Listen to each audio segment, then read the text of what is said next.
കരുനാഗപ്പള്ളിയിൽ MDMA-യുമായി യുവാക്കൾ അറസ്റ്റിൽ. പോലീസ് നടത്തിയ പരിശോധനയിലാണ് 2.47 ഗ്രാം MDMA-യുമായി 3 യുവാക്കൾ പിടിയിലായത്.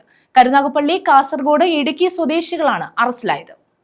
കരുനാഗപ്പള്ളിയിലാണ് MDMA-യുമായി 3 യുവാക്കളെ അറസ്റ്റ് ചെയ്തത്.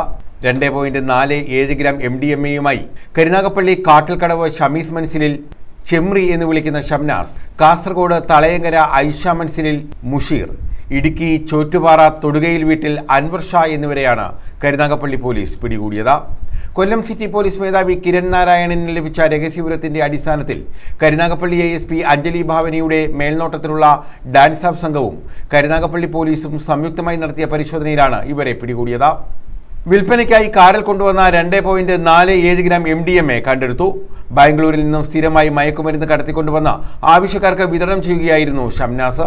2022-ലും 2024-ലും സമാനമായ കുറ്റത്തിന് ഷംനാസിനെതിരെ കരുനാഗപ്പള്ളി പോലീസ് കേസെടുത്തിട്ടുണ്ട്. SHO Biju, SI Shameer, GSI Venugopal, CPO Hashim, dance of SI Aneesh എന്നിവരടങ്ങിയ സംഘമാണ് ഇവരെ പിടികൂടിയത്. News bureau, Karunagappally.